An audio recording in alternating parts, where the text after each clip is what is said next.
Endres. I'm a PhD student in comparative literature. I'm the organizer of this year's departmental lecture series titled Universality and its glitches. Before we start, I need to thank, as always, our administrator, Valerie Kanka, for helping me to put this event together, and without which the logistics would have been insurmountable. Gratitude goes also to our generous co-sponsors, which this time include the Humanities Council, the Department of Philosophy, the German Department, and the Department of Near Eastern Studies. For now, the seventh event of our series, I'm very happy to introduce to you Dr. Nadia Bou Ali, who traveled to us all the way from Lebanon, where she is an associate professor and director of the Critical Humanities for the Liberal Arts program, formerly known as Civilization Studies, at the American University of Beirut. In addition, she also has a private psychoanalytic practice in Beirut and is a member of the Lacanian School in the Bay Area and San Francisco. Nadia's academic research is focused on modern Arab thought and literature, critical theory, and psychoanalysis. She is the author of Hall of Mirrors, Psychoanalysis and the Love of Arabic, published with Edinburgh University Press in 2020, and which presents impressive scholarship in both the field of Arabic studies as well as contemporary psychoanalytic theory. The book's investigation into a situation specific to the Middle East, that is the relation of the Arabic language to subjectivity, is equally universal in its implications as it unpacks the curious relationship forged between language and politics. That is, in the case studies of the book, that are driven by both a desire for and anxiety about modernity. Nadia has also co-edited Lacan contre Foucault, Subjectivity, Sex and Politics with Bloomsbury in 2019, and more recently, Extimacy, forthcoming with Northwestern University Press. Her current book project is entitled Structure and Form, The Afterlife of Marx and Freud in Arabic, which is under contract with Verso. On top of all of this, Nadia is also editing and introducing the first English translation of the theoretical works of the 20th century Lebanese Marxist intellectual, Mahdi Amel, which will come out with Historical Materialism in Brill. A lasting impact had also her engagement in the collaborative research project Extimacy's Critical Theory from the Global South, which was based between Egypt, Lebanon, Brazil, Mexico, and the US, and was funded by the Mellon Foundation. The project seeks to think anew the North-South binary, projecting the move to either provincialize critical theory or to globalize the Southern perspective, but rather proposes to think their relation along the notion of extimacy, a term coined by Jacques Lacan describing an intimate exteriority or an internal externality.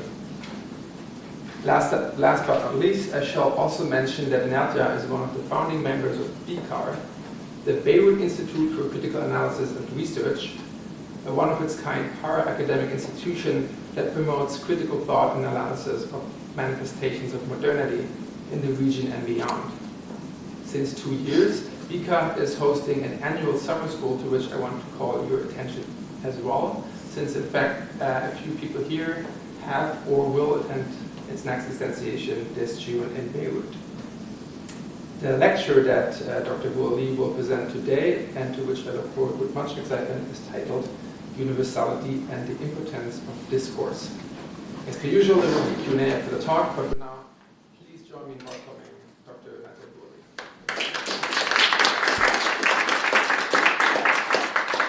Thanks, Florian, for the generous introduction. Thanks to Valerie as well for the organization, and thank you to all the departments that are sponsoring this series, which looks very exciting. Very happy to be part of it. So I'll kind of jump right into it. The talk today will address this problem that I'm kind of taking from Lacan, this term that I will spend quite some time, or this kind of explaining this notion of the impotence of discourse and why that matters for the question of universality. So there's a lot at stake in how we make sense of the claim that we have never been modern. have we never been modern, or is modernity universally characterized precisely by the sense of incompletion, by lag? Being modern appears to be inseparable from the failure to be modern. We keep failing at being modern, and modernity is precisely this temporality of extended lag, delay, an extended state of what we would call or could term as proleptic anxiety, an anxiety of prolepsis, of delay. An anxiety whose temporality plays out between inhibition and embarrassment, but one that is also, or could perhaps also open a pathway for a shift in discourse. Anxiety, the modern affect par excellence, as we know from Kierkegaard, Freud, Lacan, often fails to turn into the courage of an act that would create a shift in discourse and disrupt the stagnation of the feeling of the end times. Anxiety morphs into melancholic attachments, fetishistic fixations, depression, and fatigue. And it increasingly feels like we are in a prolonged and extended wait for something that could bring an end to this protracted temporality of the end that we are in.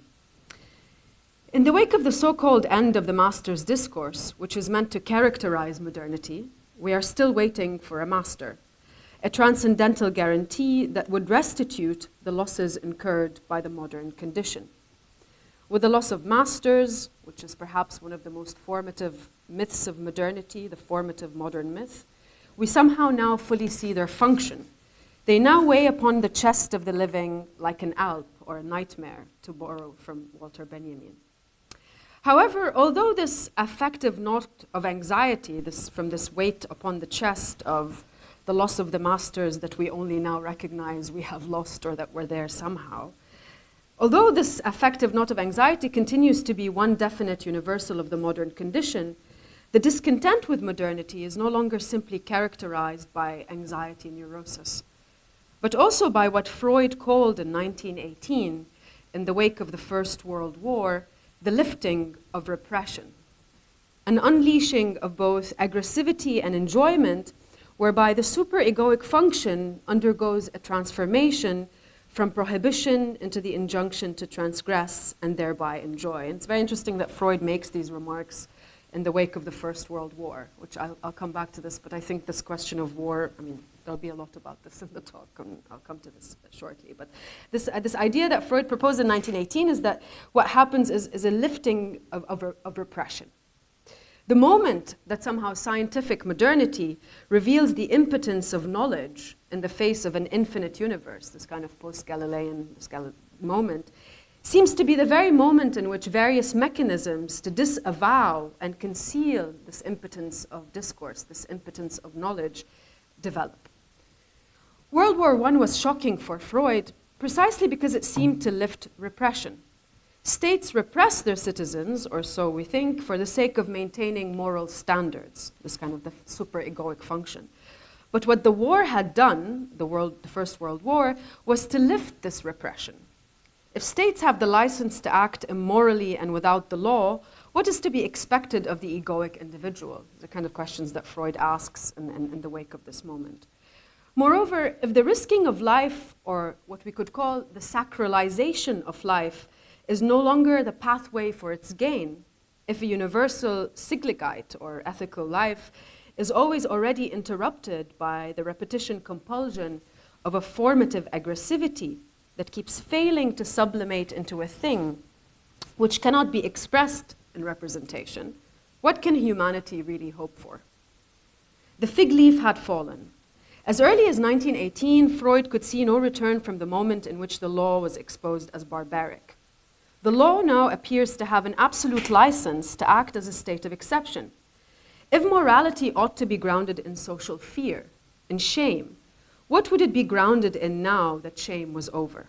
World War I had handed the super-egoic function a fatal blow, or somehow transformed it. There was no shame in displaying an unrestricted authority over life and death. The social bond had begun its dissolution. If Freud thought so in 1918, what can we say in 2023?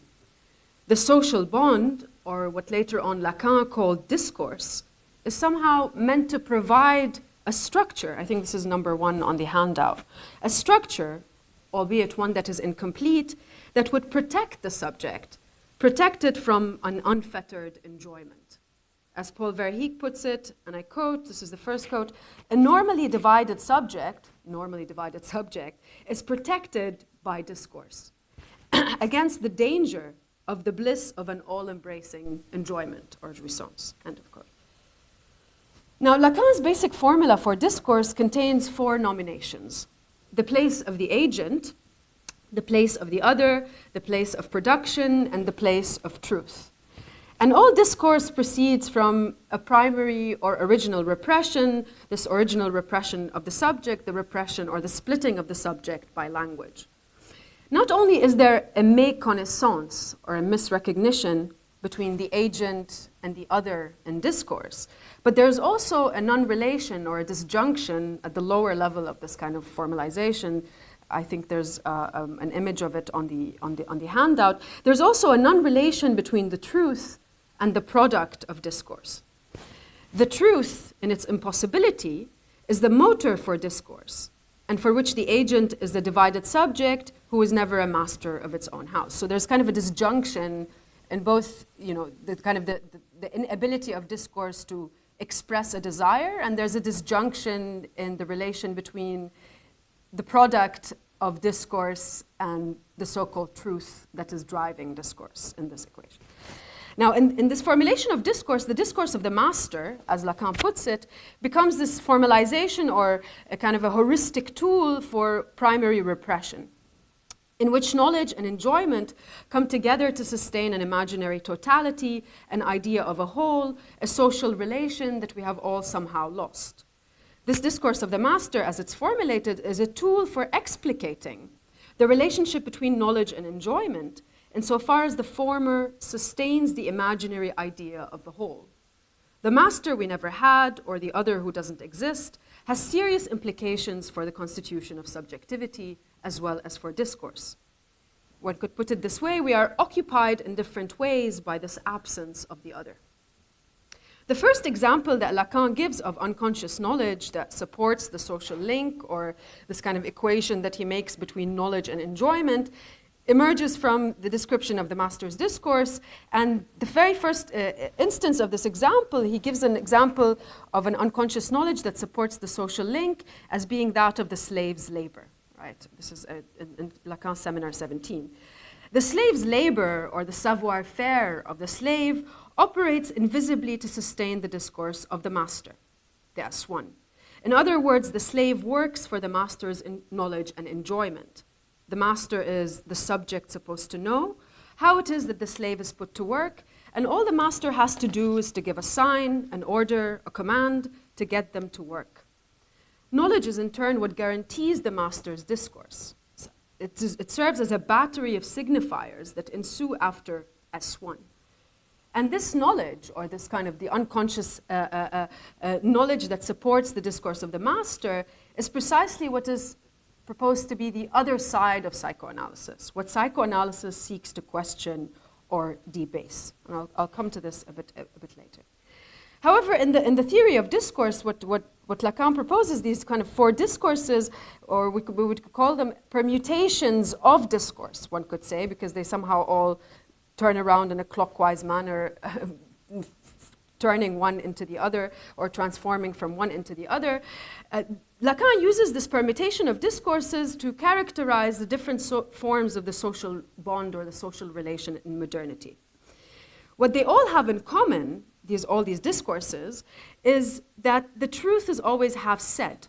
This idea on number 3 on the handout, this idea that le mi-dire de la vérité, as Lacan puts it. The different permutations of discourse are formal representations of or represent the structure of the social link, which revolves from the inability of discourse to the impossibility of truth across all the discourses, from masters to hysterics to university discourse to the discourse of the analyst. However, these permutations are not temporally consecutive. They're not kind of historical. They don't come one after the other. They can all be coincidentally occupied by the subject in modernity.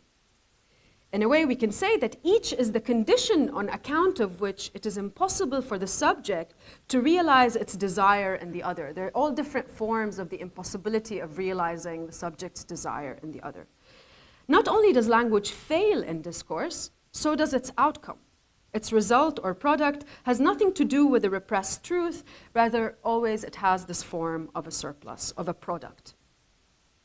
Moreover, these discourses are not strictly Western. Here we can imagine that the difference, for instance, with Foucault's account of knowledge and discourse here is that whereas the latter, Foucault's account, is very much rooted in Western mechanisms and institutions, the formation of the modern state, sovereignty, and all these things, Lacan's account of surplus or surplus enjoyment is more attuned to the analysis of various cultural forms in the context of global capitalism. This idea that the theory of four discourses is actually more adequate for perhaps a more universal account of the formations of the social bond in modernity. The Lacanian account of discourse is meant to elucidate what we would call the aporias of modernity, what we could name somehow in Derridian terms, more akin to Derrida than Foucault here, the plural aporias of modernity. So in a sense, the unconscious is universal precisely because it is not a concept. It's a non-begriff. It cannot be captured in a concept, but rather as a structure that is caught up in discourse in different ways. And its caught-upness in discourse is meant to save it from this unbearable weight of enjoyment, which leads to the disappearance of the subject in the other. So could this then be the universal problem of modernity? Its own inability to protect the subject from an all-embracing, suffocating big other, despite all its claims to do so. Is not the capitalist discourse, although we don't have a clear formulation for it, the discourse that reveals the underlying process of all discourses? Are we then faced with the inability of discourse to be universally impotent to the same degree? Can we say that the uneven development of the impotence of discourse is the glitch in universality? So I would like to suggest that the problem of the uneven development of the impotence of discourse is the universal condition for the uneven development of capitalist modernity. For instance, there are ongoing advancements in science, in the university discourse. Yet even as our view of the infinite universe expands through developments such as the Webster telescope and so on, our life on the planet is contracting to ever narrower horizons. While financial capitalism exerts increasing influence in more and more aspects of social life, we are afflicted by a sense of collapsing time and space and by the large-scale immiseration of mass populations. Developments in artificial intelligence seem to be accompanied by the decline in general intellect precipitated by the society of the spectacle. The more social media promises democratization of the public sphere, the more we see the rise of obscene figures of authority. The more signs of advancements we have, the more we disavow the impotence of discourse. Everything can be made great again, even as the decomposition of life is the only ongoing actuality. So in a sense, there's a constant lag between horizons of expectations and our activities and practices, a lag between actuality and activity. Inability, fatigue, debilitation, trauma, procrastination, delay. Even cynicism is outdated, and satire, a dying genre, as our contemporary reality increasingly resembles scenes from films that we have already seen or imagined.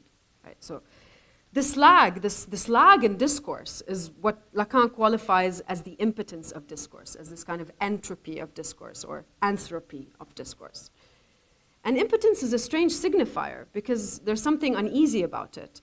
It crops up in this account of discourse that is formulated by Lacan in relation to the truth. It's proposed in relation to the impossibility of truth. All discourse is produced through the repression of truth and the production of knowledge or enjoyment or savoir-faire. The division of the subject lies in its inability to access the truth. And this constitutive negativity or non-relation is concealed for the subject by discourse through the production of knowledge or impotent discourse. So for instance, the sexual non-relation, right, is concealed. The problem of sex is concealed by the relentless cultural production of discourse on sexuality, for instance, what Alenka Zupancic has called the kind of this sexualization of culture. This is kind of an example of how this happens. So this impotence of knowledge sustains the truth as impossible. Because the truth is always half said, it is never the sole product of discourse. There's an object to discourse which doesn't coincide with the particularity of the enunciating individual, but overlaps with the universal impossibility of the truth. Now, of course, there's a whole genealogy of engagement with truth as impossibility, or as metaphysical fiction, right? One that goes from Nietzsche to Foucault. The difference with the Lacanian account is that the latter maintains a separation between truth and knowledge, or truth and enjoyment. The subject's dependence upon the signifier is in fact a dependence upon the impotence of discourse, and thereby upon the production of knowledge as enjoyment. Impotence protects the truth as impossibility, but it is an impossibility that happens, that has material effects on subjectivity in both language and body. And these material effects are entirely particular. They manifest as symptoms. They are the actions of the universal in the particular. Language itself, as a system of signification, works in a similar manner. Fourth quote on the handout. The word obsolete, insofar as it may signify the word obsolete is itself an obsolete word, is not the same word obsolete in each case. So the idea here is that the signifier divides the subject in their being because of the sense or the meaning that it takes, which is not always entirely meaningful. And more often than not, senseless, has a pas de sens. This is number 5, this pun that unfolds in one of Lacan's seminars. This idea that the signifier is senseless, has a pas de sens, but this pas de sens is also a puissance, has a compulsion, has a kind of is characteristic of the drive, and it escapes being. The pun continues to the subject being not without pas sens, so a sense and an after sense. What's after sense? The truth, so this pun continues to the subject being not without pas sens, the truth, because of this kind of uncanny relation to language and meaning. So in psychoanalysis and in the analytic setting, the subject is faced with the impotence of discourse, with the way that objet A masquerades in the position of truth, because in the analyst's discourse, it's the objet A that's in the place of S1 of the master's discourse. The subject is literally faced with the actuality of the impossibility of truth, with the impossible real, whereby impossibility is both necessary and yet takes on contingent and particular forms of discourse within which subjects are placed. So the subject realizes their own alienation, but also more importantly, the lack in the other, the alienation of the other. This is in the sense that the analyst's discourse is the obverse of the master's discourse. It's the opposite of it. The enigma that remains in the face of the impotence of discourse is how to articulate a true desire, an escape from this aporia, from this problem of the impotence of discourse. Now, the often commented on example here of the subject's alienation from their being via the signifier is the analogy that the Slovenian school has kind of written a lot about, of this kind of the choice between freedom or life, right? This choice that the subject faces. Now, much has been written about this dilemma, how this dilemma illustrates the forced nature of choice for the subject. If the subject chooses meaning, it loses its being. If it chooses being, it loses meaning. But this forced choice is a formative or constitutive condition of the alienation of subjectivity. Whatever the subject chooses, it is a choice of loss. I think this is number 6. If he chooses freedom, he loses both immediately. If he chooses life, he has life deprived of freedom. So if I can be a bit blunt here, a bit more direct, the ultimate claim is that in the face of this impossible real, life must be risked for it to be saved. This is kind of the basic proposition. Or so we would like to think. This is a basic proposition of psychoanalysis.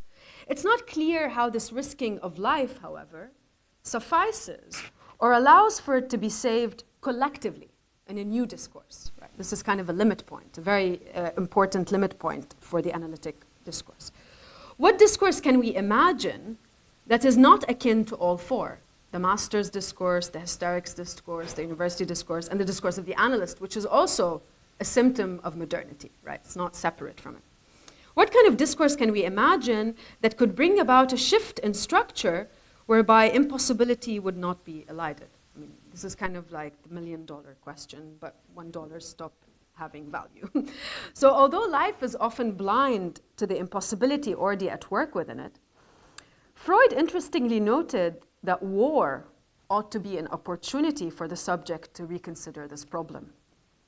Alas, wars tend to repeat similar structures and rarely make way for a real transformation in the conditions of the living. So for instance, we're in a moment where we can directly see this, right? From Syria to Ukraine to Tigray to Sudan just yesterday. I mean, there's a full-on war in Sudan that just kind of unfolded.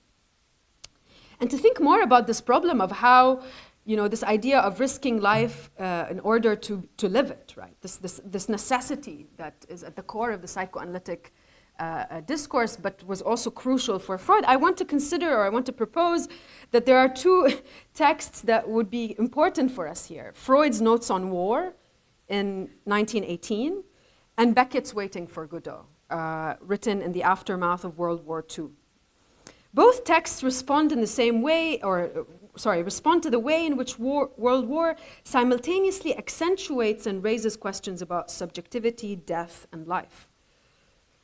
For Freud, modern war as a form of civilized aggressivity reveals how the weakness of modern civilization consists in its being duped by the unconscious fantasy of immortality, this fantasy of the unconscious. So because we cannot think or imagine our own death, Freud says, we end up living psychologically beyond our means, right? This is kind of in the economy of the unconscious. In a series of, I think this is number 7, quote from Freud, renunciations and exclusions that result from the tendency to rule out death from the calculations of life, end of quote.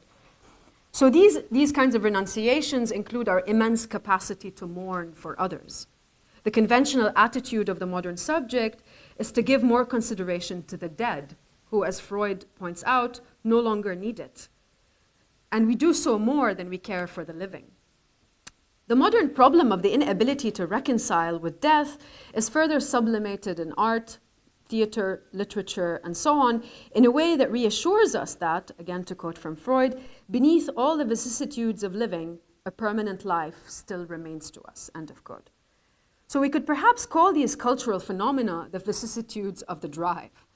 The problem that becomes evident in modernity is that we carry on living while disavowing that we are not self-transparent egos involved in intersubjective communication. We carry on as though the split that is the unconscious is not at work already in our interpretations of reality, as though discourse was not impotent. However, modernity is the moment in which we somehow register the accumulation and increase of knowledge that emerges from all these 4 discourses. Yet this increase of knowledge has not led to progress, but to a clearer view, simply, of the real of all these discourses, this real of the discourses that persists in the return of the repressed.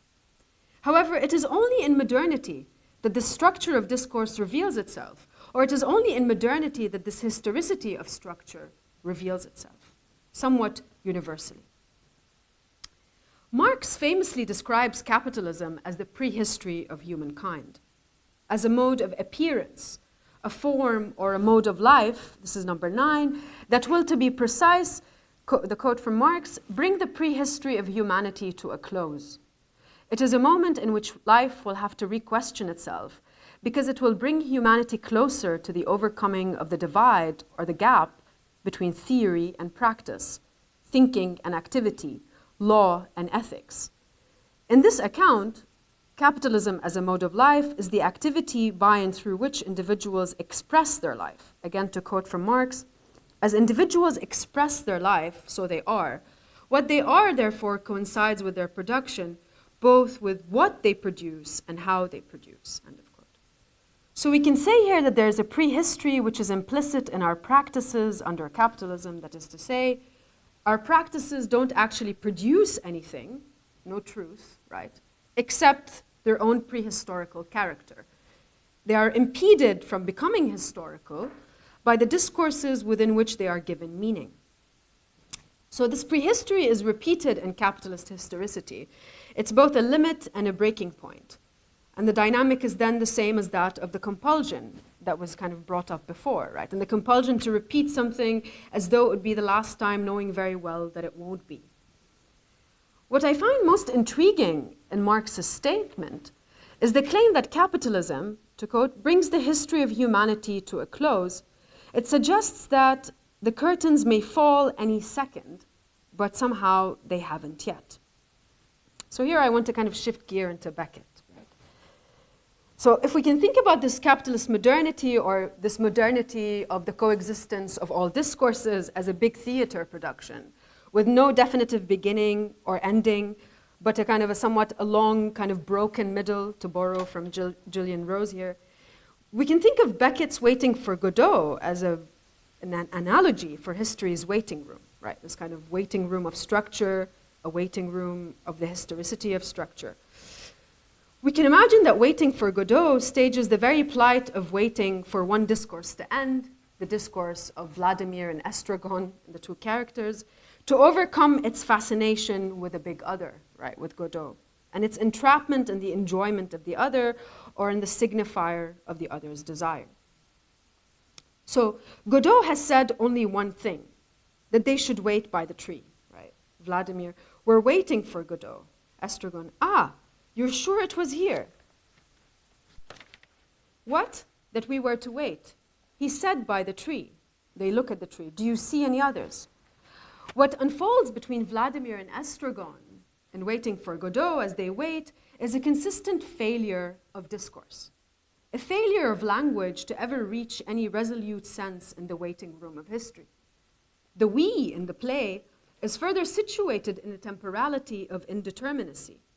Number 12, Estragon, very insidious. But what's Saturday? And is it Saturday? Is it not rather Sunday or Monday or Friday? We have, or what we see here in this moment is an estrangement from memory. Memory doesn't seem to matter at all, in the sense that nothing comes after or before the wait. The only thing that matters is that the other exists, but never arrives, never shows up, to conjoin the two into a we. But a we that always fails to exit a dialectic of imaginary identification, right? Vladimir and Estragon, and it's stuck in this dialectic. What the play depicts, rather than an optimism towards a future post-war society, right, written in the aftermath of World War II, is rather a stuckness in a temporality with no future. The acts are merely repetitions of a solution to the anxiety of waiting that overtakes both Vladimir and Estragon together. The two protagonists have been analyzed as figures exemplifying the loss of meaning, as two stateless tramps with no sense of place or time, endowed with a purpose that has no meaning, the purpose being Godot, a proper name, a signifier, suspended outside the chain of signifiers, a signifier that has no chain of signifiers to come after it, this kind of signifier with no chain of signifiers to come after it, a signifier stuck in the prehistory of signification that ensues in the metonymic play of discourse between Estragon and Vladimir. We could consider Godot as the signifier of an interrupted signifier, of an S1 that emerges in the place of an already missing signifier, an S1 foreclosed by metonymy, and a kind of a metaphor that is stuck in the nets of metonymy. And this is really intriguing, because the task of the symbolic function, or the so-called battery of signifiers of signification, is to introduce a transformation in the imaginary identification, in the ego, the dumb and mute ego, right? I think like it's dumb and mute like a planet, a site of narcissistic imaginary identifications. The symbolic has to negate the imaginary alienation of the ego, put the signifier to work, introduce a death of the ego, right, so to speak. The signifier is meant to trump the image, the imago of the self that captures the subject in its being. Godot promises to somehow remove Vladimir and Estragon from the imaginary identification into which they are locked, each as the mirror image of the other. And the imaginary here is governed by the logic of metonymy, of resemblance, whereas the symbolic implies in its arbitrariness a certain negation of its object, right? This arbitrariness of Godot. Vladimir and Estragon are a we, so long as Godot does not arrive. In his absence, which is a present absence, a disjuncture is introduced. S1 puts discourse to work, S2, by filling up the lack that constitutes the we of Vladimir and Estragon. However, there's a kind of a frozenness in this moment, right? Godot, his absence and his kind of present absence never really completes that kind of equation, right? Not only is Godot supposed to negate their imaginary unity in his weight, but as a signifier, S1, Godot names an absence, gives absence a name. And this diachrony, introduced by S1, relates to the synchronic movement of discourse or knowledge in the play. Right? This is what keeps happening, but that is kind of impotent from reaching any sense. The signifier S1 is a battery of the drive. It is because of the signifier's representation of an absence or a lack that the subject's desire is put to work. And the play opens up this problem, this question of what is their desire, right? What is the desire besides a weight? There's no desire, there's just anxiety in this play. Desire and language come together only when the imaginary is challenged, cut, when metonymy is interrupted, right? When the metaphor puts the signification process into play. But the discourse between Vladimir and Estragon is a series of interruptions, of metonymic slippages. Yet these metonymies have a strange sense because they are staged in a way that precedes the metaphor, Godot being this kind of Uber metaphor in this play. As Mladen Dolar puts it in his analysis of Beckett's language more generally, although he doesn't discuss this particular play, nothing happens, or the impossible happens, because language is reduced to a kind of a nonsense, to minimal sounds, to symbols, to a voice, to an object of the drive. Waiting for Godot is a waiting in the presence of the discourse of a couple, of a we, a symptom that will only repeat its inability to avow its finitude in one act after another. This is kind of also, it's this, you know, there's this kind of, this image of the unconscious fantasy of its own immortality, right? Unconscious cannot die. It cannot see its own ending, right? So what Freud says, this is what dupes society, what dupes the social bond. This idea that the unconscious has that it will never, disappear, it will never go away. So although there are only 2 acts in the play, one could imagine the proliferation of many acts. Godot will never come because the we of imaginary identification simply does not want to be saved from itself. The fusional couple that results from imaginary identification is somehow eternal. The we, this couple, becomes a symptom sustained by the desire of the other that doesn't come, the other that doesn't arrive. And this couple, this knot, is one of imaginary servitude, of a bondage, so to speak, to the figure of the master. The couple, the we, is resistant to analysis precisely because analysis promises a form of love that is different, that works to unbind, to sever the imaginary servitude in which a subject is captured. And this is very crucial here because, I mean, there's like an enigmatic, of course, everything Lacan says is enigmatic, but I mean, there's a crucial moment where he says, and it all ends there, right, that the only way we can imagine a shift from one discourse to the other is through love. Right? This is a very interesting proposition.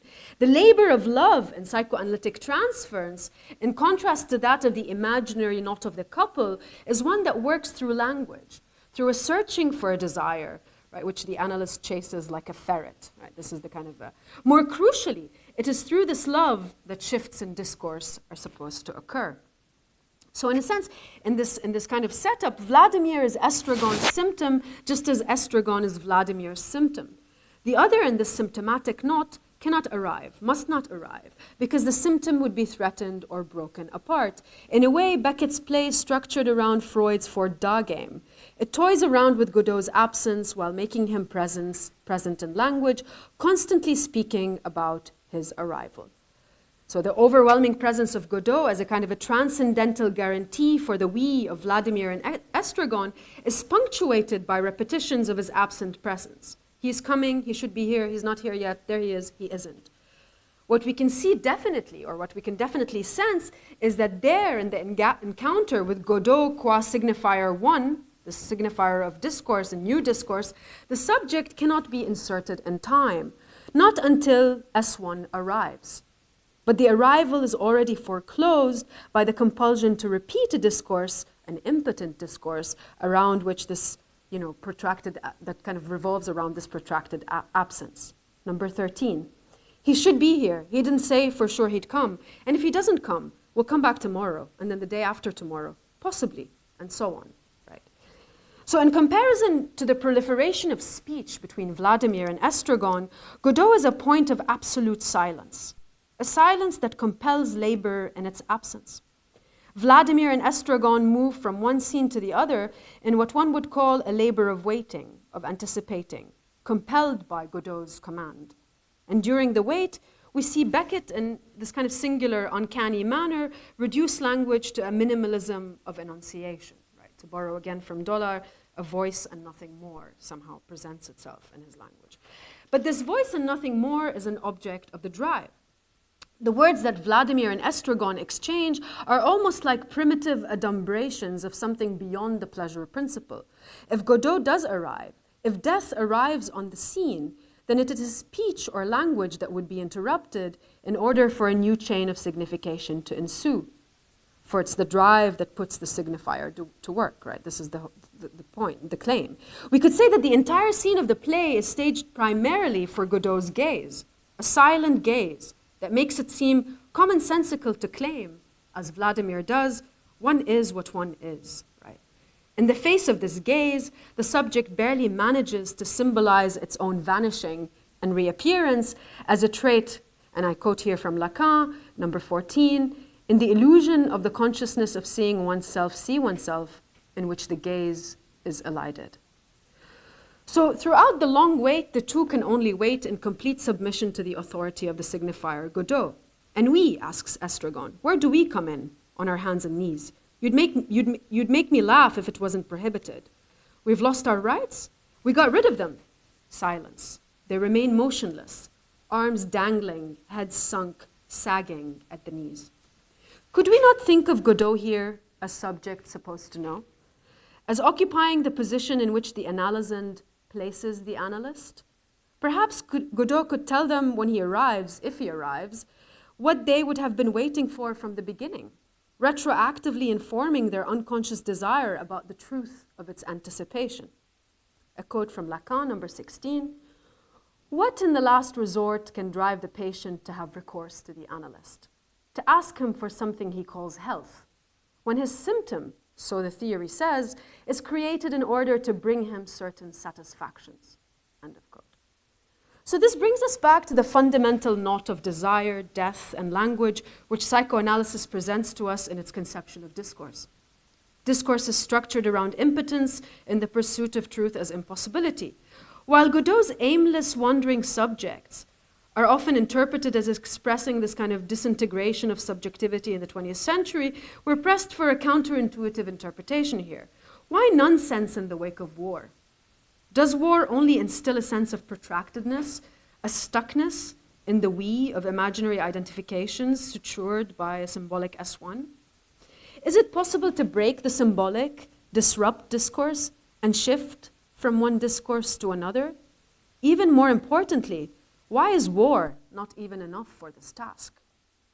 Is Beckett proposing that despite world war, we are stuck in the same situation of waiting for an S1, which not even war can change?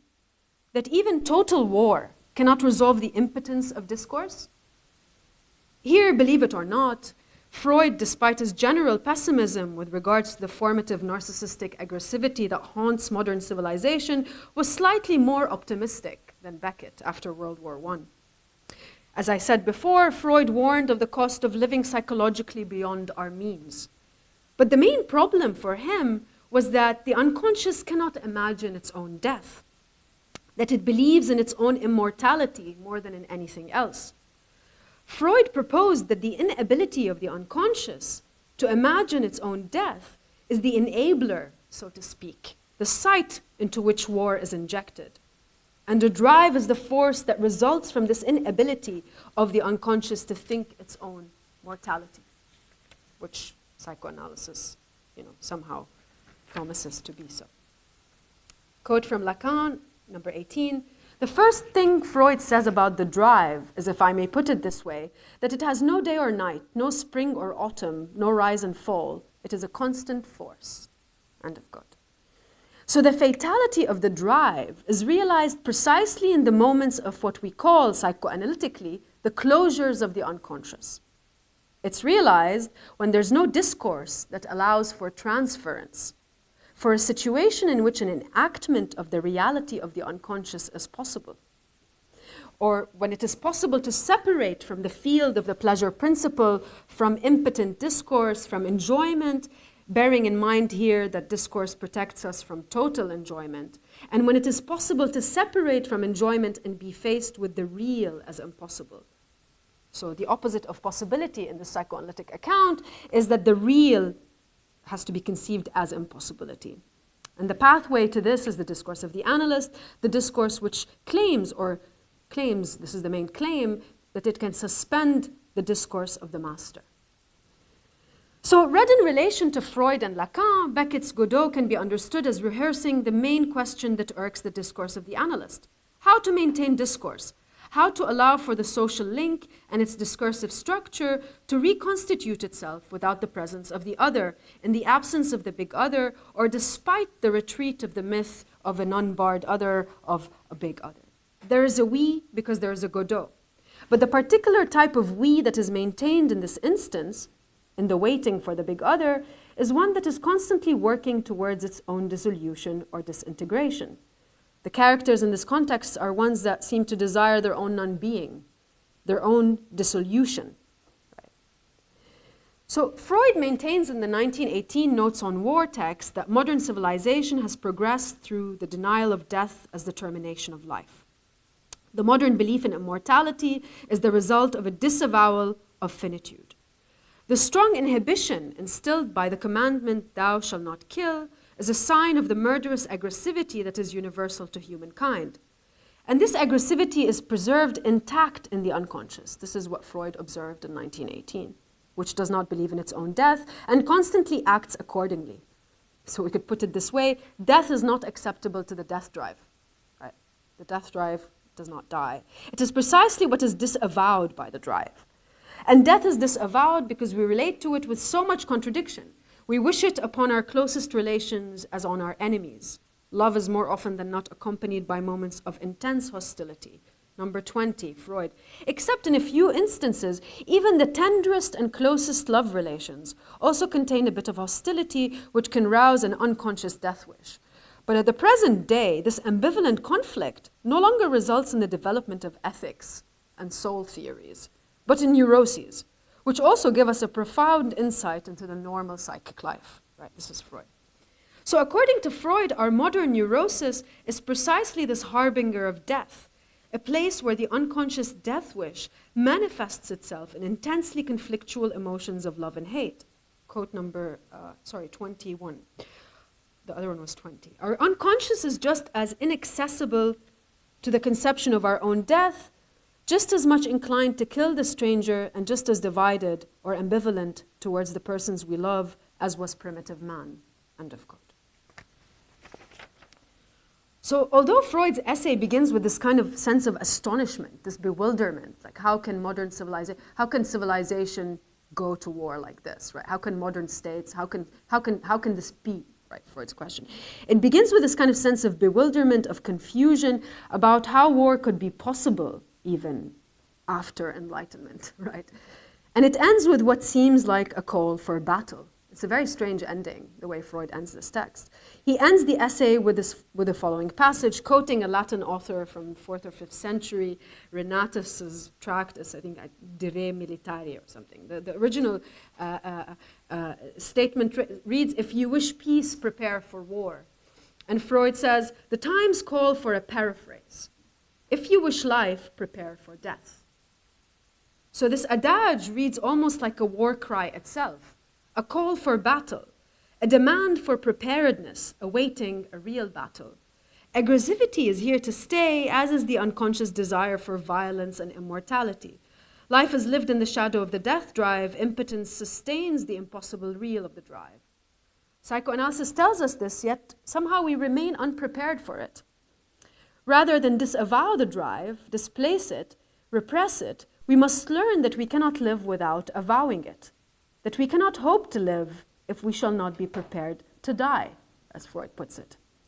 Not a heroic death for others, right? That simply disavows our own mortality, because of course we can never imagine our own death. The moment we do that, we survive it in our minds, right? And so this idea of a heroic death for others simply disavows our own mortality, but rather a symbolic death, right? One against which the unconscious labors for eternity. This predicament is what Lacan deemed as the subject's stuckness between two impossibilities, or two deaths, so to speak. The impotence of discourse, which is qualified by the absence of a relation between truth and production, and the labor of the agent, or production, which can never give rise to a truth, just produces surplus, right? What this labor gives birth to is discourse enjoyment. And Lacan proposes that knowledge, right, is precisely what results from this, and it's one that does not know itself. It's simply motivated by enjoyment, and it grounds the social link. Thanatos compels eros. Knowledge is on the side of the death drive, and not on the side of instinct. And discourse is structured around this entropy, around this response, which is like a bottomless pit that kind of churns out an endless repetition of surplus enjoyments.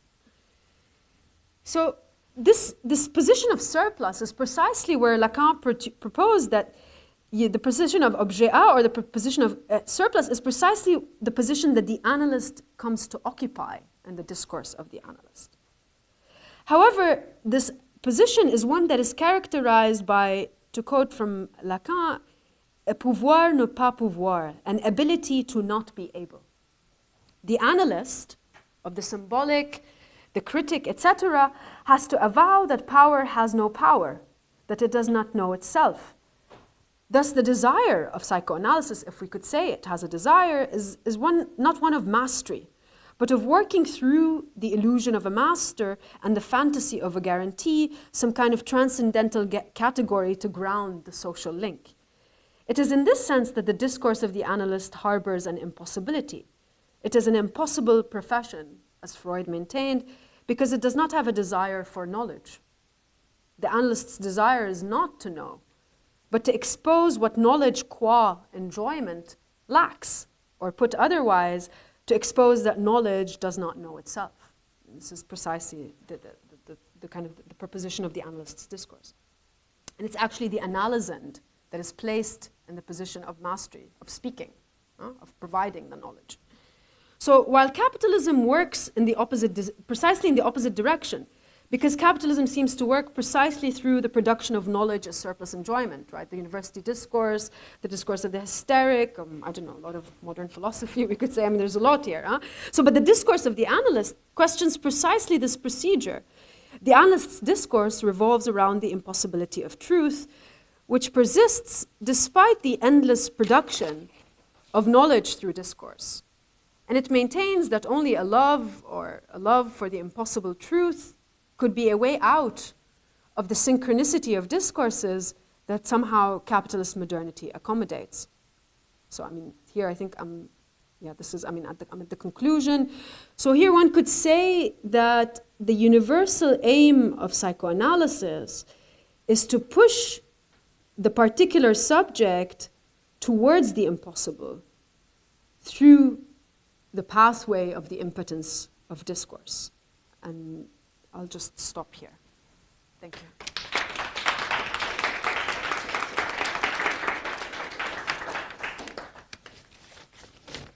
We have some time for Q&A, but we don't have a mic. So we've got great. Yeah, it's a very global question, but I've heard that Lacan had some knowledge of Leo Strauss's work. Yes. What she talked about today, it seems to bear a lot of resemblance to Leo Strauss's own reflection in the 30s on Hobbes, on the impotence of reason. That paradoxical assertion by Strauss that modern philosophy, modern philosophy is based on the efficiency and impotence of reason.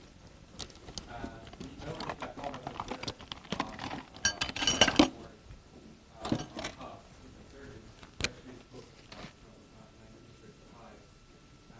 Something makes mention about it in the work that he cited. Yes, thanks. That's a really good question. It's actually something I'm interested in. I didn't get to in this talk, but I'm the link between Strauss and Lacan is cogève, obviously. And I think there's a lot of, I mean, Lacan does mention Strauss's book on, not the Hobbes book on persecution and the art of writing. And it's a very intriguing mention there because it's precisely about this idea that that there's a kind of, let me just kind of gather my thoughts about this here. So Lacan is very interested in this proposition that Strauss makes, this idea that this kind of the secrecy that is involved in the esotericism that is involved in the production of discourse, right? This kind of this hiding of a secret. And I think, however, I mean, I would think here that there has to be a crucial difference between Strauss and Lacan, right? I mean, on the one hand, Strauss seems to also defend the function of the lie in modern politics, right? I mean, he has this account of the idea that lying is somehow justifiable if one recourses to this mode of esoteric, right? This kind of writing in the art of persecution, the art of writing in persecution. And I would think that this heads in completely different directions from Lacan's insistence on the impossibility of truth. I mean, also, Strauss is, I mean, a very conservative political thinker, and in many ways one could see that in contemporary politics, this would be kind of almost kind of just one can say this out, but there's a lot to be done to kind of show that, to kind of, how do you say, parse this out. But a lot of perhaps reactionary politics draw on certain Straussian ideas at the moment, right? One could say in many ways the politics of the 20th century were both Schmittian and Straussian, not Lacanian in any way, right? So I would just kind of single out this distinction between the importance of lying in politics, or kind of, it's kind of, how do you say, it's the way that kind of a Straussian account might make way for that versus a Lacanian insisting on the truth as impossibility. I mean, this would be my kind of immediate answer, but it's it needs to be worked out. It's a very interesting, but one has to be careful of just kind of a complete conversions because they lead to completely different. But I haven't seen a mention of the book on Hobbes at all, actually. I mean, yeah, sure, absolutely. I mean, yeah. Paul? Thanks so much, Nadia. That was a really good talk, and just your whole meditation on the violent consequences. The pervasive disavowal of finitude and what happens when the subject doesn't believe in its own death. So my question is a question just for some clarification. I was really struck by the connections you were making between psychoanalysis and Marxism, and some of your examples even kind of perform those convergences, intersections. One formulation that stayed with me was early in your talk you said that the uneven development of the impotence of discourse. I forgot what the verb is, but then there's a parallel you mentioned, uneven development of capitalist modernity. Yeah. And I wondered how to understand those two formulations, whether it's causal, whether they're analogous, whether one hermeneutic, say the capitalist critique of capitalism, the Marxist critique of capitalism, clarifies or elucidates what a psychoanalytic kind of point, or the other way around. And maybe comment on that in relation to this really striking quote from Freud in Notes in War, where you say, because we cannot think or imagine our own death, and this is Freudian, we end up living psychologically beyond our means. Yeah. So there's an explicit introduction of life. Yeah. And so, yeah, I just wondered, like, help me think through these connections. Yeah, thanks. No, that's a great question. I mean, it's always also a question that sits with me all the time between Marxism and psychoanalysis. And I wouldn't, a lot of propositions have been made about this, right? There's a homology, there's an analogy, and I think I tried to kind of not get into that kind of discussion by kind of honing in on the problem of discourse, or the question perhaps of structure, or the social kind of this idea of how to formulate. Discourse is a formalization of a social relation, right? And in a sense, what seems to be interesting is that even Marx's comments on, capitalism as a prehistory, that history hasn't begun, right? And the way that discourse in the Lacanian account, there's no historicity to discourse. There's no way that they are consecutive, come after. They're not stages of development. They're somehow all there. And it's only from the moment of modernity, and capitalism is ultimately, Lacan constantly names it in this manner, especially on the seminar on the discourses, seminar 17, is that that only in this moment can we see all these discourses in their clarity. Only in this moment. It's not that, it's the same question of, is the unconscious transcendental, historical, eternal, the whole problem, it's at work. I mean, Lacan gives examples from the sophists and, these, people he takes to describe as being hysteric or, in the kind, but however, it is only in modernity that that the unconscious becomes kind of, how do you say, conceptualizable, or that we come to draw it out. It's similar in the claim that Marx says, the history of society of a class struggle, but only from now can we see that it was a society. A society is composed of antagonism of class struggle, right? So it's almost like the same question of ontogenesis and phylogenesis in Freud. It's the same question of, originary accumulation and kind of, what happens later. And it seems to be that what is similar between Marx and Lacan, or Marx and Freud here, is that there's this kind of approach that is this kind of structuralist, perhaps, approach to discourse. Structuralist plus an addition, which is, what happens when the excess becomes a position? The analyst comes to occupy this position, right? However, in a sense, what I find kind of intriguing is that even the discourse of the analyst is part of these discourses.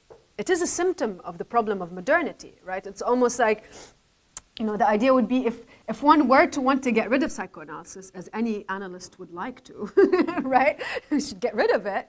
But the only way to do so is by getting rid of the social link that allows for these discourses to occupy it. You have to get rid of capitalism before you can get rid of psychoanalysis. So I mean, I don't know if that's kind of like a series of, but the idea is that the connection here is about this, this thinking about the synchronicity, the possibility of contemporaneous discourses, the moving between them, right, within the same timing, and you can think about how this resounds so much with so many questions about the development of capitalism, right? This idea that, whatever, I mean, there's these stages. If you read Marx as a stagist versus if you read Marx in this manner, there's a big, huge difference, right? Because then you get mired into all these debates about, what about national bourgeoisies and proletariat? I mean, you get agrarian, you get into all that, right? Where, I mean, this is kind of, I think this approach perhaps helps us think about, definitely capitalism is unevenly developed, right? This is its primary condition. It's always from the beginning, right?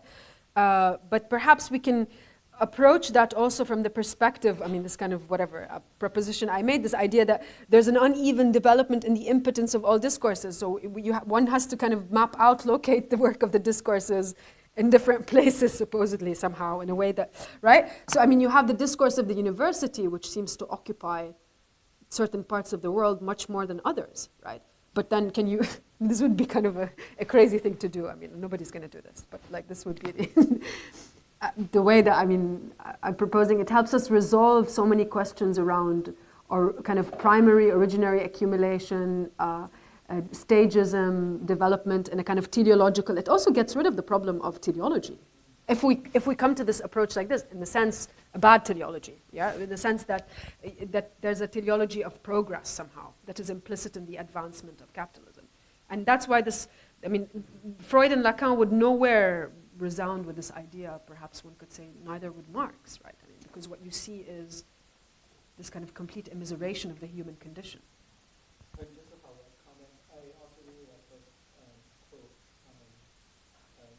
from Nathan Moore. If you wish, you like to do that. Yes. I mean, thinking about Marx and Freud, it seems like a theory of revolution. Yeah. It's like, I mean, so what I don't want to say, right? In the sense that it's very. Freud is you know, in the moment of contemplating war, he has this battle cry. Yeah, there's no escape.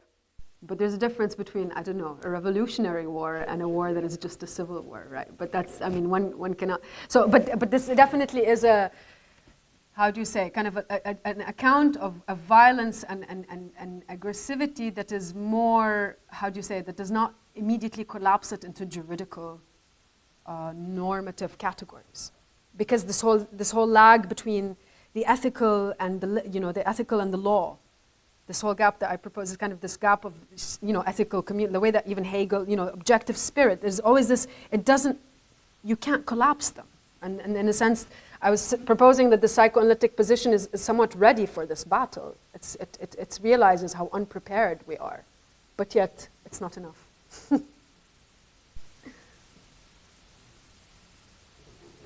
There's a couple.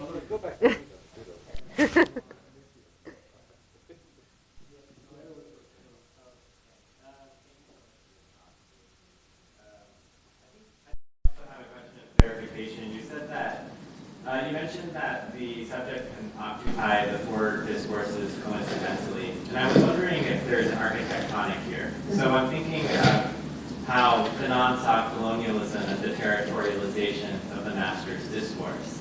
And precisely because the master's discourse was territorialized, he writes his letter of resignation, that in the colony, analysis is impossible. And so what I was wondering was that, you ended saying that sort of that the excess is the position that the analyst occupies, that is the ability to not be able. And I was wondering, Fanon, and perhaps this was his pessimism, perhaps there's despair here, we don't have to identify with it, but in effect, I think what he was saying was that the territorialization of the master's discourse made it such that there was no longer excess. And it was precisely, so for him, the ability to not be able was what occasioned his resignation as an analyst and his enlistment in the revolution. And so I was just wondering. Yes. This is during the Algerian. Yeah. Yes. Yeah. And so I was just wondering how your reading is responding to that indictment of analysis and conviction in a circumstance where analysis is impossible, right? Well, in a moment of this is a revolutionary situation, right? I mean, in a moment of like this, it is, how do you say, it's a different kind of question, right? Because what is the analyst's position doing in a moment when you have the possibility of a transformation of a social bond, right? And the question is, are we in a moment like that at all? Right. I mean, Fanon perhaps, what his position is, how do you say, can be understood from within his moment, but can we make that claim generally about analysis in the post-colonial world, whatever, post-coloniality is finished, but in that part of the world, right? Can we make that same claim today? Are we in the same moment? So obviously, in a moment of radical transformation, the analyst steps aside and listens to the militant. This is what ought to be, right? This is, but in a condition where that's not happening, analysis continues, right? And one can say, even in a moment when there's a social upheaval, a social uprising, analysis gets, for instance, 2019 in Beirut, analysis gets bracketed in a sense. Almost like, why are we even in this room? You should be out in the street. Why are you here, right? But then, when these moments pass, without real transformation, analysis goes on. So, in this way, I'm proposing that the psychoanalytic procedure is symptomatic of the social context within which it's in, right? And must also listen to that. And this is obviously not a mainstream view in psychoanalytic practice, nor in, mainstream Lacanianism either. Because think of a Millerian position, or think of these positions, let's say, from contrast Miller to Fanon, right? For Miller, you need a liberal democratic state to have psychoanalysis. And one would beg to differ. When I look at the context I work in and friends who work in other similar contexts in Latin America, it's actually in moments of extreme crisis that you see the work of that psychoanalysis can do, rather than this kind of, you need to rely on a monetary exchange value. What do you do in analytic settings such as the ones I practice in, where you have currency that's devaluated by more than 350%? How do you organize this exchange, right? So these are questions. So I mean, I think Fanon was probably right at the moment that he was in to make such a claim, but I think that we're not in the same moment, and analysis goes on in this sense. This is how I would think of that question. But obviously, it's a question about, I think that one needs to recognize the limits of the psychoanalytic procedure. I mean, we cannot simply, extrapolate from the singular, but because what happens, I mean, as I think, I'm not sure now which one put it this way, but the idea that psychoanalysis is a science of the particular. I think this was Lacan. But this idea that, you proceed every single person is different. There's a very different way to occupy the discourses. There's obviously the analytic procedure can hystericize analysans, right? Put them in a position of questioning authority, perhaps. This is something that happens not for all, but there's what I mean by this is that the procedure has somewhat generic in a way. And I think Gabriel Tupinamba has tried to formulate what this means. There's a generic procedure. And there are limitations between what the analytic procedure does and kind of larger political, then the analysts must listen to whatever, the militants, the revolutionaries, whoever wishes to speak that desire, right? So, yeah. That would be, sorry, my kind of, whatever, ramblings about this comment, yeah. Can I just yes. make a quick comment about that? I think that Nadia's point is really great because it does ask us to look at the situational specificity of who in what discursive register is making those kinds of claims. And I think it's really important to recognise that Fanon was not a psychoanalyst. Fanon was an institutional psychiatrist, which is in a completely different added to that. But is in a different register of institutional, political and discursive space than psychoanalysis proper, so to speak. And so I think it's just really important to recognise that, people too often think Fanon, he's a psychoanalyst, he's in the same space as Lacan and with other folks, right?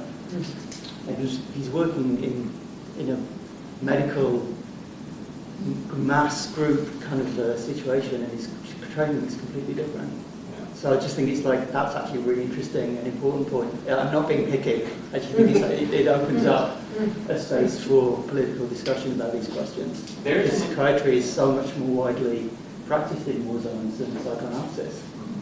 There's an intertextual link, and it's through his reading of the Lacan's essay on the law of the heart and the frenzy of self-conceit. And so the claim about the territorialization of the master's discourse came through a reading of Lacan's reading of that moment in the phenomenology. And so, certainly he was a psychiatrist who was sort of invested in integrating his patients into social reality, which made this sort of but the claim about sociogenesis, believing Freud, was precisely saying was his departure from a particular tradition of analysis, right? That was his way. That sociogenesis was the sort of reason, was his way of departing from the ontogenetic, right, or the psychogenic model of relating to the analysan. So I think the departure is not insignificant, I think. Yeah, absolutely. Sorry. I just wanted to add one thing to this conversation. Sorry, Andrew. But just a comment. I mean, I came across this comment recently, and it really struck me. Lacan at some point says it is only with decolonization, which basically, the retreat of the occupier, in a certain sense, right? The beginning of the retreat of the occupier, that Europe can now conceive of the master's, that you can think about the master's discourse from where he's thinking in France. It's a very interesting comment that he makes. It is only in the wake of this, right? That we can now conceive of it, right? And then here I would add a second thing, like, can we also not think about how, what can we say about the discourse of decolonization in relation to the university discourse today versus whatever decolonizing, revolutionary, whatever struggles and so on. There's also a distinction there. So, I mean, these are things that come up. But Andrew, you must speak. No, it doesn't matter. But, No, of course it does. I'm going to make after something similar that then you mentioned here, just with respect to the frame of war. I mean, it also helps to remember Fanon, served in different forces and fought in Morocco. Yeah, never was not a soldier. He was always a kind of military man to begin with, which is why, his contributions towards the African Revolution, he starts to kind of come up with logistics and military planning. I mean, he had a lot in him left before he died of leukemia to contribute, and it's not as if he had a sudden rupture that now no longer I'm doing, institutional psychiatry. He was always that person, in other words, always, I figure, always that revolutionary in a way, simply because, by his own words, his experiences among the French forces and looking at the treatment of Senegalese soldiers at the same time was what made black skin, white masks seem in text that was possible. It already has that. But I was going to say that in answer to Paul's question. It's just kind of factual. I was like, and this is more lightheartedly, but just like I would really why not bear down on structure? Or something. I use the terms like ideology, but just why can't it be, or can it be said that these structures of discourse that you point out is the structure of discourse within capitalism itself? Just I feel like that's kind of, I would go for that myself. Not that is a great endorsement, but just, there's plenty to suggest that, Samuel Tomsich's work is kind of a background for that particular approach. Slavoy's too, though it feels like he's kind of taking something from Samo, to be quite honest. I feel like structure is okay. I think I'm going on this remark that I thought I heard you say you don't want to get too much into structure. And I don't want to get into the debates whether this is a homology, an analogy, what is a homology, because that's also complicated. I think Samuel's project is great, and but then how to think of homology, what does it mean to say that? I didn't want to get into that kind of discussion. Right? Yeah, well, I said structure is safe. Well, I guess I wanted to say that I do, because it's I understand the problem with that after having passed through a certain phase in the 1980s of structuralism, but also the problem of homology. Jameson kind of talked about this, and it's. But I'm almost feeling that times call for something that is that I feel like the structures are there to be observed, and we're wanting to be complex and not call them like we see them. That's kind of an old-fashioned kind of ideology critique kind of move, just anyway. That's. Absolutely, but I think the only thing that I would say we need to consider in this is this idea that, there are also different kinds of structuralisms in a certain way, and we need to be able to distinguish between the idea that structure is somehow this kind of transcendental thing that is behind things, right? Because that's also not the way we want to understand neither capital nor the unconscious, right? So that is to kind of just make sure to kind of not fall into this. Because also, even the psychoanalytic account is accused ultimately of this kind of, you're just reproducing a new transcendental. Right? Yeah. And that's why this idea of this, what I used the Derridian term, funnily enough, although they partake with this idea that there's this aporia, this problem of impossibility, this problem of, that this could also be a way for us to qualify the imminence of the problem, rather than to kind of produce an account of structure, which is more kind of, I think it's more popular with Marxist thinkers, Marxist structuralists who do this, who make this mistake. So it'd be interesting to use the psychoanalytic model as a corrective to, whatever, kind of the structuralists of the 20th century, who kind of really ended up doing a Kantian Marx, without realizing it, right? That's obviously, there's a lot here, but yeah. Just ask one more thing, super quick, but just the idea of the we that is constituted in the waiting in your reading of Beckett, I thought that was very interesting, and waiting for this other, I think, is the framing that was put there. But I was, thinking in just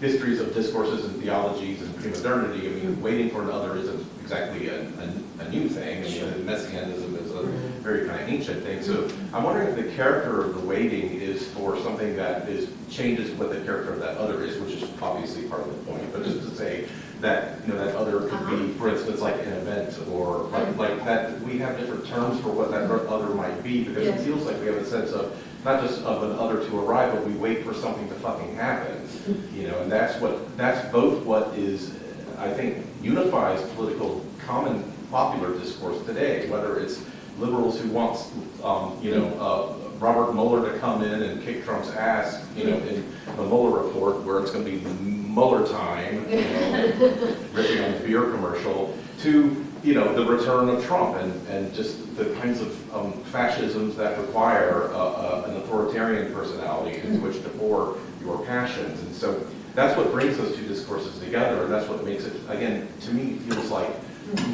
structure, but just to say, you know, that like that other, the nature of that other feels like it has a different kind of quality to it, apart from being just emptied out or saying there is no other. I'd like to shift it into something else that has to do with waiting for fill in the blank, but event. A desire, or desire as kind of having this event, a desire that is different from the wait, right? This is a desire that is not the desire of the other. That's kind of, if we put it in that way, right? So this, no, absolutely. I mean, because I do agree with you. I mean, this could easily be kind of a political theological thing in that sense. Doesn't have to, I wasn't hearing that. Yeah. It's like, I feel like you were arguing just the opposite, but that's what I was wanting. It's just not an other that's emptied out or other that doesn't arrive and produce in discourse, and the we is gathered together by that waiting, but that there is something that we are waiting for. I think it is a happening, or an environmental collapse, or just like name any number of catastrophic things that we are kind of just waiting to happen because of whatever inevitability, impotence, etc. Yeah, or a desire to stop them. Because that would be, that would be obviously, it would be what we would want first in a way. Again, I'm sorry, it's old-fashioned mass psychology. I mean, I feel like I'm like the oldest book on the shelf here with this, but that problem of mass psychology. Someone does something on the bus, there's an asshole on the bus threatening a vulnerable person who's going to move first, and I really, I like ideas behind that, and I think that's one of the more compelling, sort of explorations of Adorno in authoritarian personality. We're not supposed to kind of read him on that, but I think that's almost his most amazing work to me, Sure. and should be, just because there's a sociological element to it. I mean, get that, but I'm sorry I'm taking up so much time. I feel like I'm filling in. No, everything you're saying makes, I mean, it makes absolute sense. I mean, what is this other, I mean, is it another desire? Is it, this an eruption of the real that, somehow already happening in a way, right? We're already in it. Yeah. That's the thing. It's like not coming anymore. It's just happening. I mean, you have, I don't know, it's going to be 28 degrees here tomorrow. I mean, so it's kind of, right? I mean, so this is, I mean, I would think about, what is the desire? What is this desire that will be there, that will be able to create a new discourse? It's almost like, again, I feel like, I mean, it's also so not radically, I mean, you can think about this problem from an Althusserian side, you can think about this problem, it's the question is, what does this account of discourse offer to this, how do you break structure, this moment of transformation? What is it going to be? What is it going to be led by? I mean, is it going to be also this evental thing à la Badiou, or is it going to also be something more gradual? Or, I mean, others will have to inform this. Psychoanalysis does not have the answer in a certain way to this. That's what I mean, I think, it would follow suit, or it ought to follow suit. Yeah, but, right. yeah. Maya, you had something? I have a lot of things, but I was just thinking that maybe you relate to the conversation already, is that the unevenness of development and the unevenness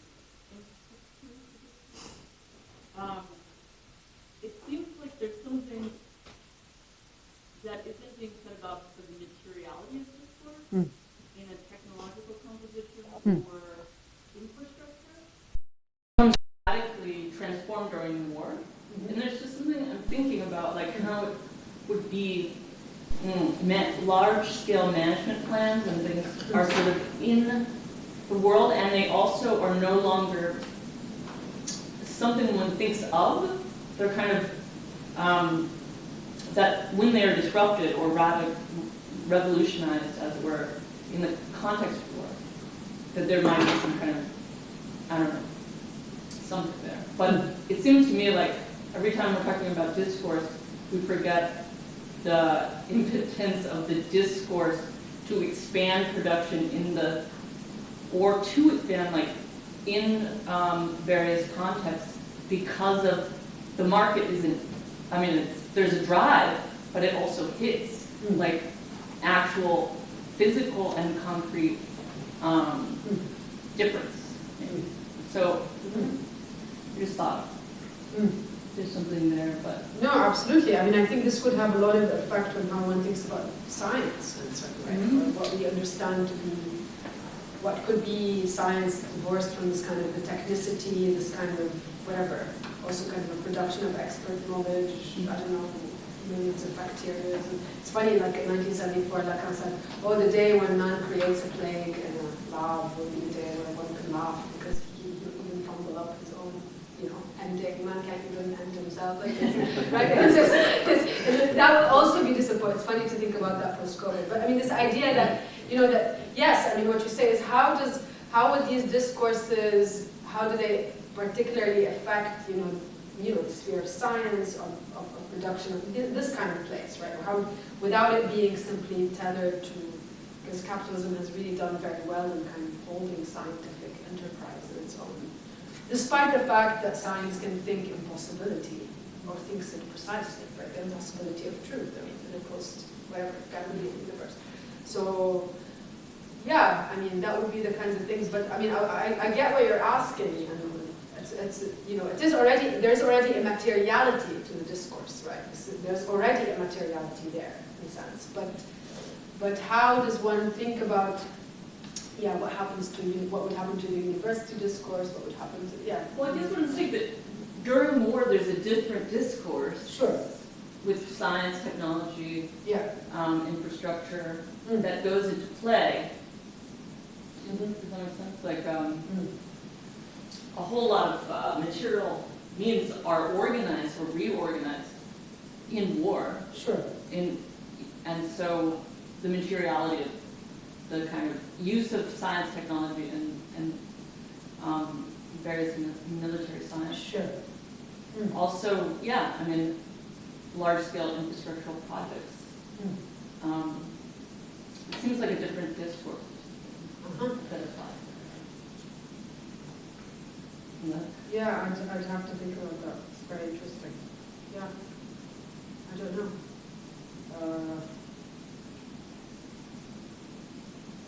What would that discourse be? Well, it's a different use of excess, surplus, for instance.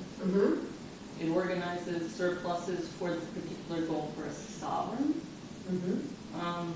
I mean, I thought it was something really interesting about the Freud on life and death and war. It's different than Foucault's biopolitical. The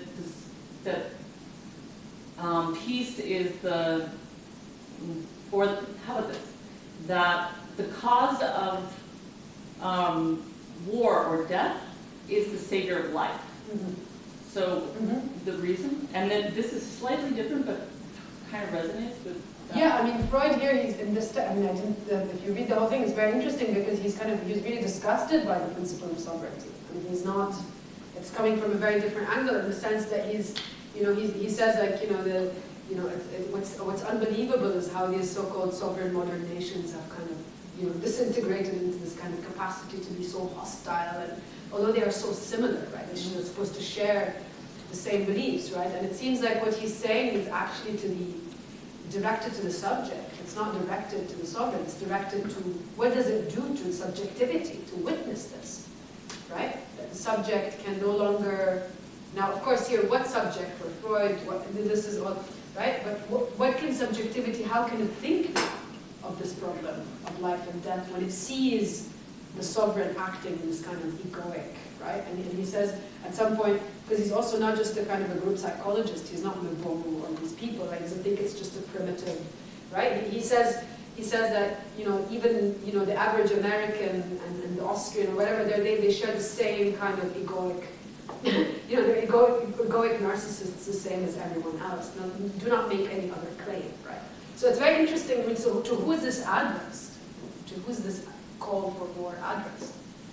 And that's what I think is really interesting to repurpose. And in Foucault, it's just life. Of course. But here, yes, it's slightly different, where life is actually intersubject. There's a subject affected in some way, not just an abstract population. Yes. No, I mean, I get this, and I also get, you know, I mean, of course in Foucault there's a bit more, I don't know if we could call it a vitalist, or a bit close to that account of life, but no, I mean, this life and death are inseparable in this account, right? So this is the, but I do think, however, that, you know, materialists have been very, you know, they're very scared of this category, rightly so, because life is, you know, it's, you know who uses that category so much. But I do think it requires attention. And I do think that there are resources in the 20th century philosophy that would be very interesting, that head in different directions, from Bergson and Deleuze and Foucault. And one couldn't, I mean, Canguilhem is very interesting. There's a lot of stuff there. I think you're right. I mean, this is a very important question, but I think I think the psychoanalytic account of life is crucial for that rehabilitation, beyond just kind of the kind of revisiting of biological stuff. Yeah, thanks. So that's a really good comment. Thanks, Mike. Yeah. We'll make a cut here. Thank you all for coming. Thank you.